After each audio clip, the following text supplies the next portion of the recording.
cara supaya lolos kita bisa ujian menahan amarah ini? Cara terbaik untuk bisa Allah uji kita untuk bisa menahan amarah adalah dan selalu menghadirkan orang yang punya membuat potensi kita kecewa. Biasanya ujiannya seorang suami adalah istri, ya kan? Bu, ini jatah Ramadan ya, untuk beli bukaan untuk 1 bulan. Baru jalan 1 pekan, uangnya udah habis. Bu, kemana uang bu? Kok kita bulan ini kok buka puasanya nggak ada lauk? Iya Pak, kemarin ibu nggak sengaja ngigau kayaknya isi Tokopedia sama Shopee. Nah, selesai lah dia, ya kan? Punya kesempatan marah, tapi tidak jadi marah dalam rangka ingat karena kita pengen jadi gelatak.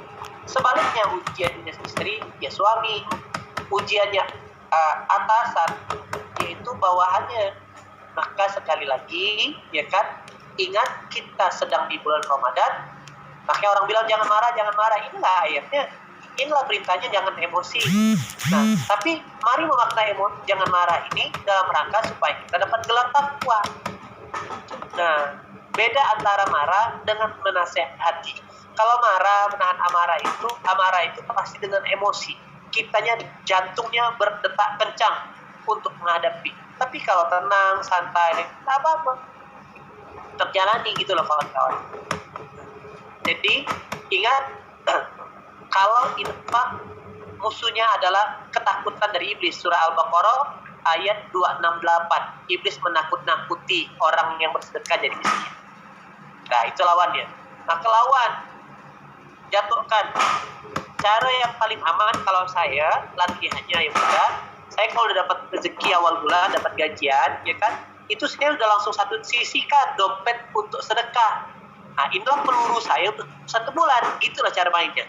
Sehingga sebagaimana kita ngamankan SPP anak, kita ngamankan buat bayar listrik, kita ngamankan buat beli beras, begitu juga. Karena ini kebutuhan dasar gitu loh. Amankan sejak awal. Dapat gaji 5 juta, zakat 2,5%, misalkan. Mau infak 10%, 500.000, sisihkan sudah di awal. Tapi Ustaz kurang Ustaz, kalau 500.000 ini saya ambil, saya nggak bisa bayar cicilan motor Ustaz, saya belum bisa bayar utang saya. Iya, itu jauh lebih baik daripada nanti utang kita bertumpuk di hadapan Allah. Allah tagihnya dengan bentuk penyakit, Allah tagih dengan bentuk pengkhianatan dalam organisasi, dalam keluarga. Allah tagihnya sakitnya anak kita itu jauh lebih sakit, lupa. Nah, tapi faktanya ketika kita menaikkan kadar iman kita, sudah menempatkan posisi Allah di awal, nanti Allah yang menurunkan keberuntungannya, Allah yang menurunkan keajaibannya. Begitu rumusnya. Nah, memang dari 4,5 juta itu udah kalkulasi, udah bayar makan sebulan untuk 5 nyawa di rumah 2 juta. Bensin, ya kan, SPP, listrik udah 1,5 juta, 3,5 juta. Lalu lagi buat bayar cicilan 1 juta, udah 4,5 juta. Masih ada yang kurang nih. Apa tuh? Buat bayar internet, buat bayar tagihan air. Nah, kadang kita lebih takut dengan tagihan manusia ketimbang tagihannya Allah. Zakat, infak, sedekah itu tagihannya Allah. Nah, Allah sudah kasih, jangan sampai itu Allah udah kasih fasilitas berupa mata, jantung, hati, telinga, pikir, seluruh panca indera, keluarga. Nah, jangan gara-gara kita takut dengan tagihan manusia, kita mengabaikan fasilitas tagihan Allah.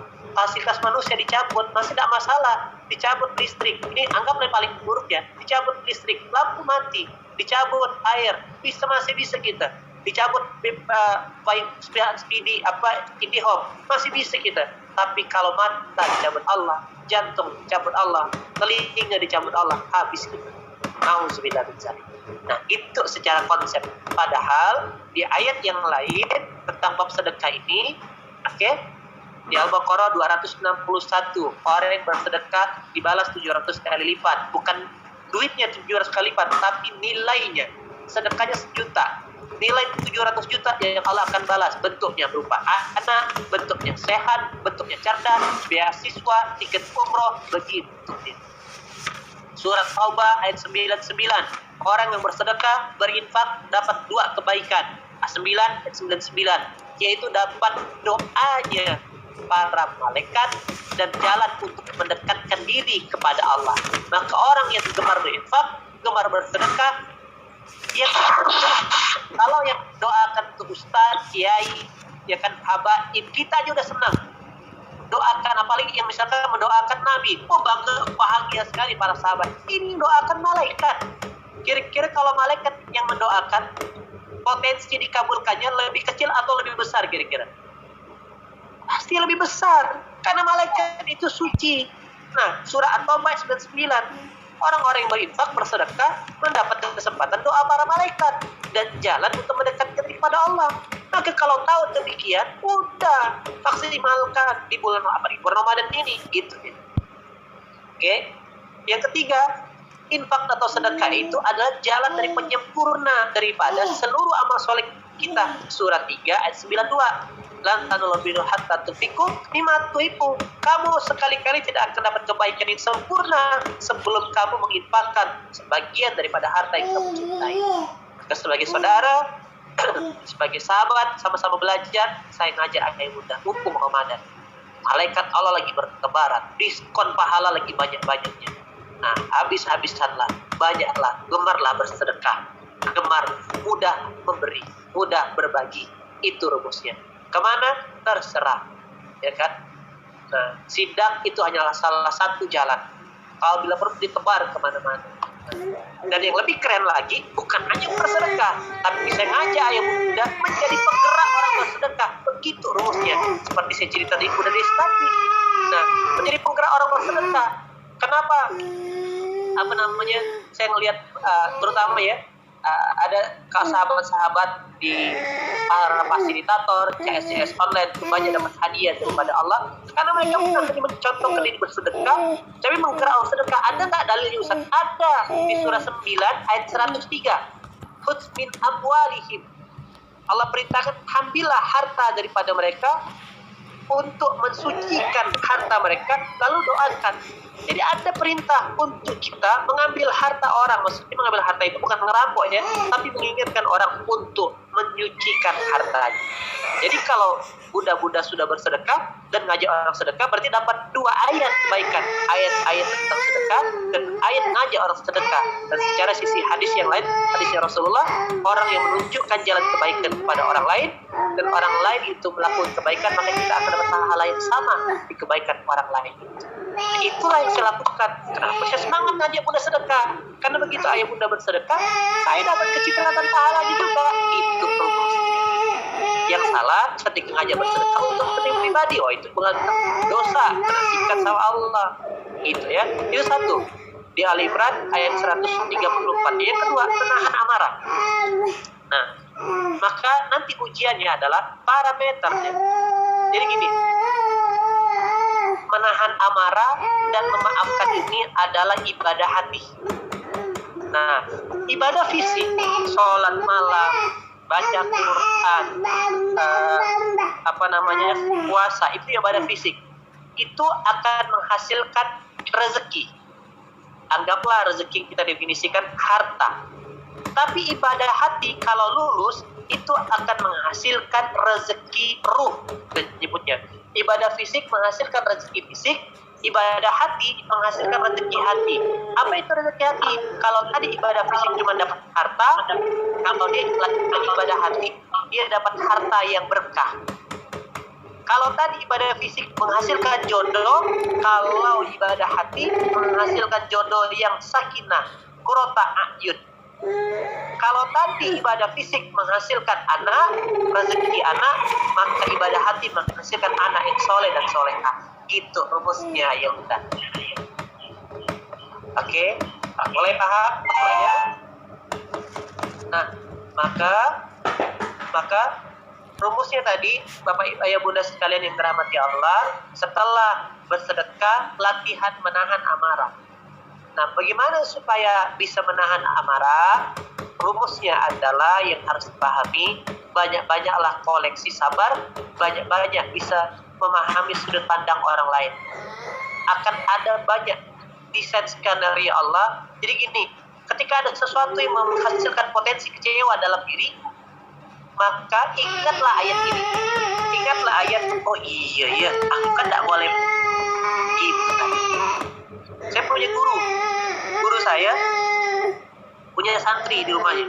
Nitip ke santrinya, tolong belikan ayah, manggilkan ayah, abah, tolong belikan abah pecel lele. Tiba-tiba yang datang sama santrinya, pecel ayam. Lalu santri bilang, kok pecel ayam?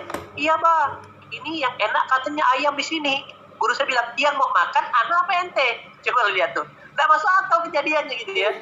Jadi itu beruntun. Oke, udahlah, makanlah ayam. Besoknya dia ngantor, ada tukang kerja, Pak tukang, ini tolong dicat warna kuning ya, di warna putih ya, biar cerah. Pulang kantor dia, tiba-tiba setelah lihat cat rumahnya warna kuning, Pak tukang, kok warna kuning rumah saya? Ya kan? Ditanya sama guru saya, ya Pak, warna kuning cerah Pak. Yang punya rumah antum apa anak? Begitu ada kejadiannya. Aneh ini kejadian. Akhirnya dalam hatinya dia punya password satu kata, kamu tak bisa bikin aku marah. Karena kalau aku marah, gelar takwaku dicabut. Nah, itu cara berpikirnya. Maka akan banyak terjadi yang membuat Bunda akan ketemuan. Lalu punya potensi kesal. Kiri, kita mau lulus ujian hati adalah diuji dengan sebuah kejadian yang punya potensi kecewa.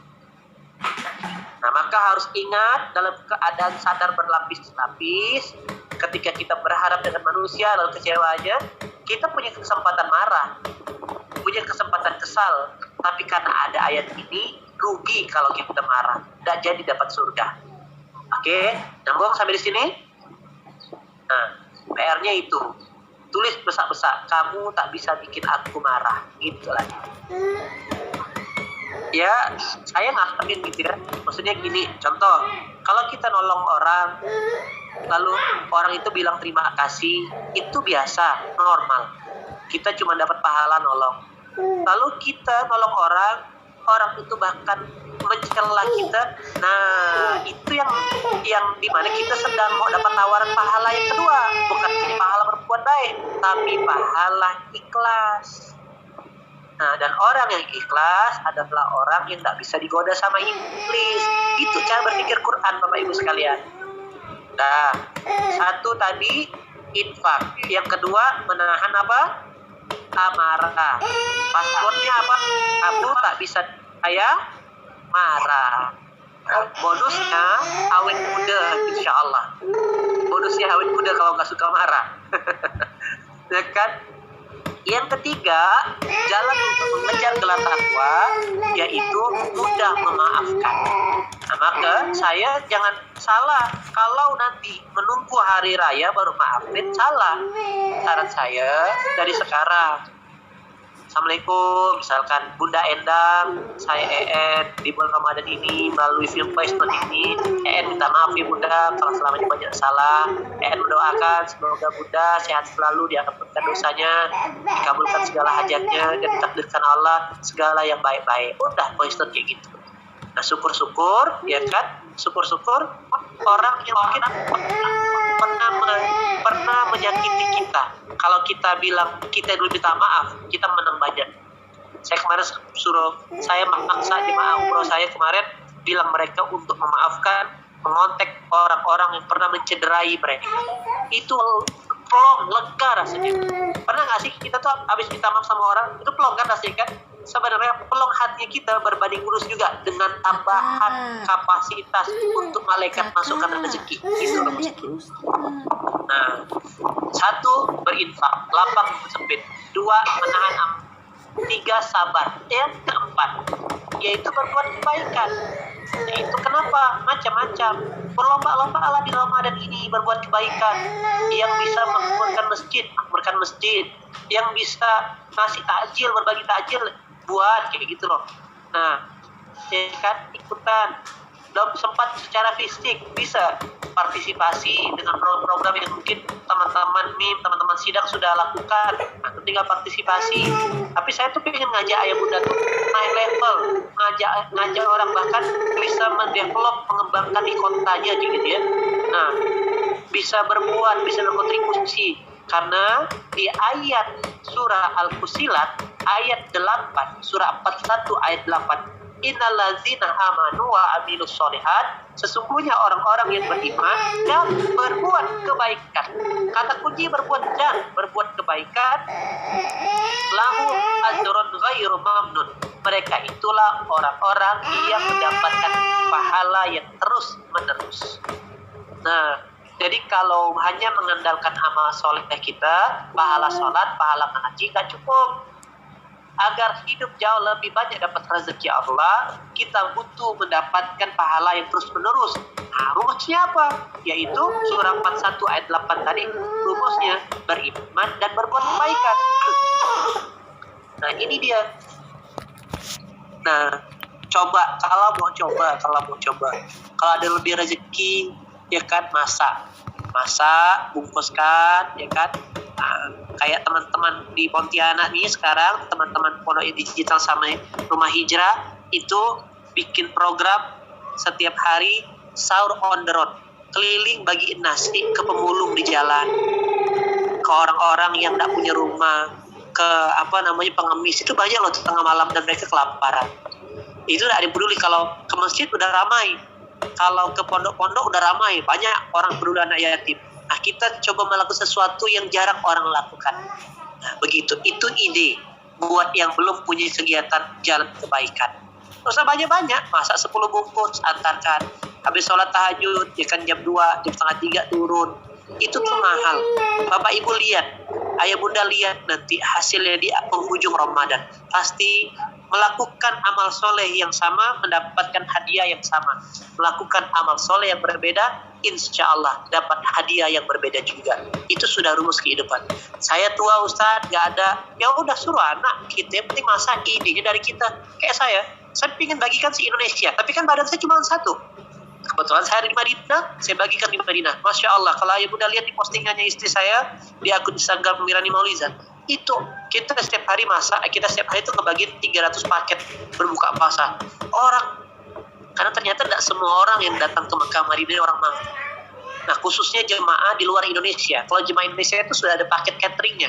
Kalau jemaah dari Bangladesh, Pakistan, India, itu tuh tidak ada makan, mereka tidur di jalan. Nah ya, maaf ya, coba lihat nih, mereka tuh sampai bawa nih, sebentar ya, itu sedikit. Nah itu loh, sekeluarga bawa anak, coba, ini tidur di jalan loh mereka nih, tiduran di jalan.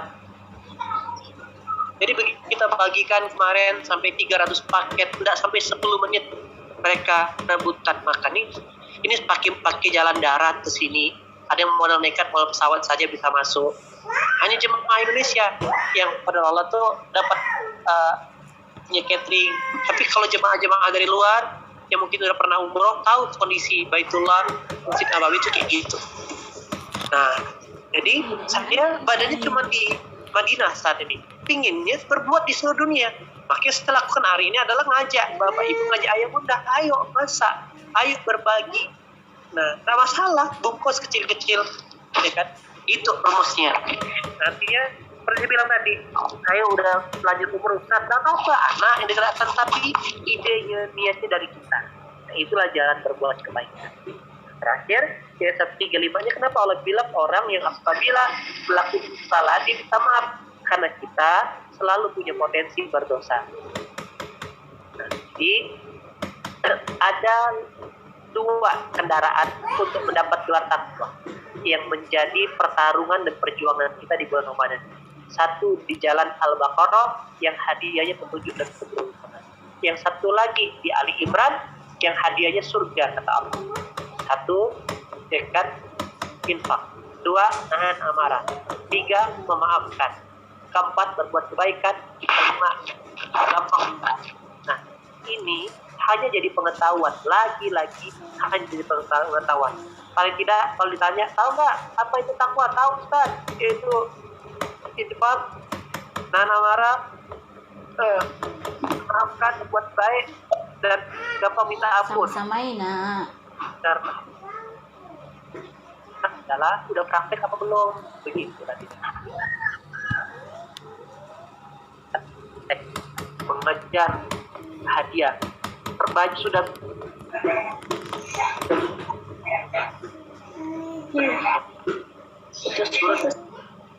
karena kitanya belum mengerjakan perintah.